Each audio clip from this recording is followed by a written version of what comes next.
Kia ora koutou, Markie, the grizzled walrus of retroactive jealousy, here with some more stuff on retroactive jealousy. We don't just cover retroactive jealousy on this channel, do a range of things, but retroactive jealousy is our baby, really. That's our main thing. And this is the channel that gives you the real deal. There's no flashy graphics and editing and filming. It's raw and rough as anything, but the content is gold. And we're going to talk about gold. We're going to talk about the golden rule today, among other things. So what I want to talk about today is how boring retroactive jealousy recovery is. It really is, quite a boring process, because it's all about repetition, and it's actually quite simple. It's not easy, but it's simple. Simple and easy are two different things. So essentially, in a nutshell, and there's videos on all the different aspects of this, retroactive jealousy is, in its pure form, is a form of obsessive compulsive disorder. And obsessive compulsive disorder has 3 words, and each of those words is a really important key meaning. Obsessive means thoughts, compulsive means actions, and disorder means is a problem. Okay, so lots of people are obsessive and compulsive. Everybody's obsessive and compulsive about something, but only a minority of people are obsessive and compulsive about things to the extent that it's a disorder, that it's a serious problem. So some people, always get their tea in a certain way, but it's not a problem, doesn't interfere with their life. RJ, oh boy, does it interfere with your life, and it causes pain. So that's why it's a disorder. That's why it comes within obsessive compulsive disorder. So in order to treat it, you have to stop the obsessions, you stop the compulsions, and then you haven't got a disorder. It's sort of simple as that, in a way. So you break the cycle, you look at the patterns. It's a cyclical thing.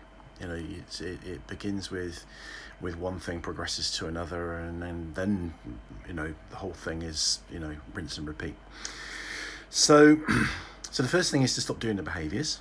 I'm not going to say any more about that, apart from to refer you to some other videos. For example, the video on the golden rule is really important, and the video on stop telling your story. But you have to stop whatever your RJ prompts you to do. Don't do it. Stop doing it. Now, it's more easily said than done, which is why it's simple but not easy. So don't expect. Don't be hard on yourself if you attempt to stop the compulsions and the behaviours, and you find yourself still doing them to begin with, because that's kind of almost to be expected. But you keep trying, you keep getting back on it, and eventually you have more and more success, and eventually that success is sustained, and then you're well on the road. So that's the behaviours. Then you have to do something to interrupt the thoughts, the obsessions, the thinking patterns, and what most people with RJ do before they know any different is they do the exact opposite. They get a thought and they just spend more and more time dwelling on that thought and adding things to that thought and adding subsequent thoughts and chasing that thought and just doing a whole lot of thinking around that, because they believe that it's, and this is a reasonable thing to assume, that it's a problem you can think your way out of. You can't think your way out of a problem which involves an obsessive thought pattern. You can only make it worse by thinking. So stop thinking. No, don't stop thinking. That's very hard. What you need to do is find sensible way. That's not the right way to put it. That you need to find practical and workable ways to break the thought cycle. Okay, and there's different ways of doing that. Okay, so the one that we recommend is what we call the antidote technique. The antidote technique's based on a number of things. It's largely based on a book called Brain Lock by Dr. Jeffrey Schwartz and his co-author, whose name I always forget, which is terrible. But there's a little bit more to it than that, and it's been refined in a really practical, usable way that works really well for RJ. That you can, but the problem with it, it involves a lot of repetition, which is very, very boring. And basically, all you really need to do is just keep repeating something. You come up with something that you say to yourself, which is the antidote technique, and the video explains all the key factors that need to be included in that phrase that you say to yourself. And you need to say it to yourself again and again and again and again and again and again and again and again and again and again and again and again and again and again and again.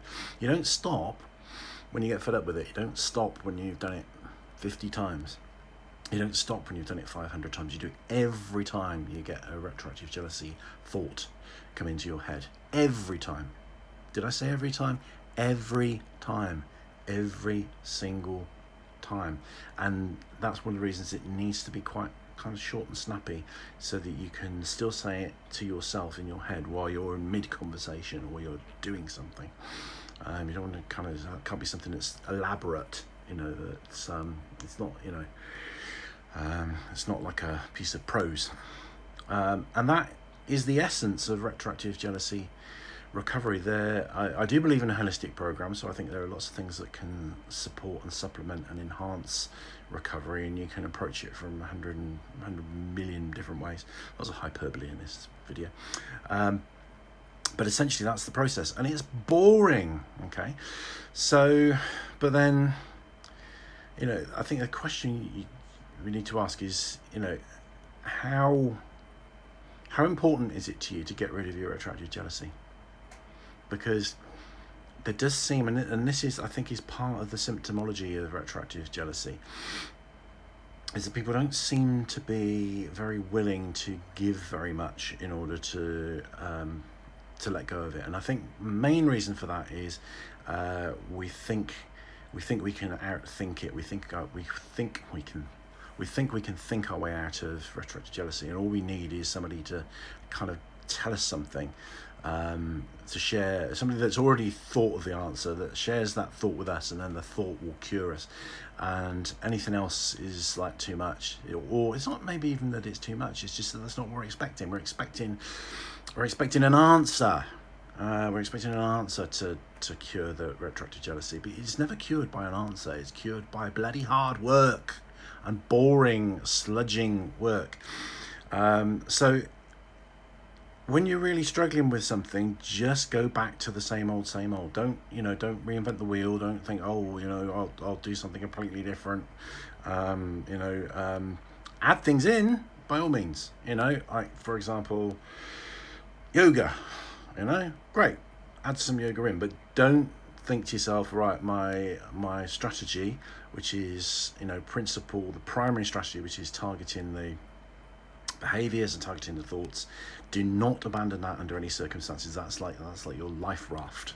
Okay, add extra things in, so do some yoga, brilliant, great, go and do some yoga, but don't say, right, I'm not doing these techniques anymore, they're not working fast enough, I'm going to give that up and do yoga. No, do yoga and do the techniques, but keep doing those techniques. It's bloody boring, okay? It really is tedious and boring. And this is the other aspect to it as well, is on some level, as human beings, we often like drama, even though we don't think we like drama.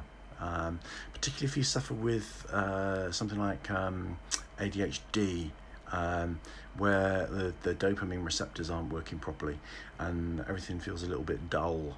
So sometimes with ADHD, even being in emotional pain is better than the dullness and the boredom and the tedium of just normality and not being in pain. So that's an issue, and that's another reason why, and I'll talk about this in other videos as well, there's tons of videos on this, check them out. If you're doing all this stuff and you're still not getting better, don't give up. Look into some of the reasons why you might not be getting better, and often that's because there's another condition that you've got that's going. So you might have something like ADHD, in which case explore that. And I've got an interest in ADHD, so I've got tons of videos on that as well. And there is a video on if you've got ADHD and retroactive jealousy. And if, for example, you know, there's something like Amber Heard recently got diagnosed with histrionic personality disorder. So histrionic personality disorder is an extreme presentation of this, but histrionic traits are common in all of us. That we, you know, sometimes we can kind of really get off on drama or get off on attention, things like that. Doesn't make you bad if you do this kind of stuff. It's human. But if you've got that tendency, then you know, it's going to be difficult to let go of retroactive jealousy, because retroactive jealousy is going to give you material to fuel your histrionic traits. And the histrionic traits give a benefit. You know, everything that we do as human beings is on some level is benefiting us, or did benefit us at one point. And you know that there's usually some payoff to behaviours. So it's, you know, it's mood lifting, it's helping you get through life in some ways. So that's again another reason why we recommend that if you see a professional, or if you pay somebody to help you with your retroactive jealousy, it is far better to go to somebody that's a therapist, because quite often there are other things that go along with the retroactive jealousy. You can go and see somebody that's made a good recovery for themselves from retroactive jealousy, and they're offering some kind of, you know, coaching service or something along those lines. But if there's other issues, and 9 times out of 10 there are, they're not necessarily going to be able to help you with those. In fact, they might, you know, they could even make it worse for you. So that's why I recommend coming to somebody that's also a qualified therapist of some kind, mental health professional, a psychotherapist, counsellor, such like. We provide that. We've got a team of counsellors and psychotherapists that do that job. But there we go. It's boring. It's not essential to have therapy. It is essential to have a program. Okay, people can get well without therapy. They can't get well without a program. Okay, so get a program. It's going to be boring. You can add, you know, interesting and fun things to it, but the essential components of that are going to be boring, and there's no getting away from that. You just got to do the work. You get the benefit. Thank you for watching, and Rangimarie. We'll see you soon in another video.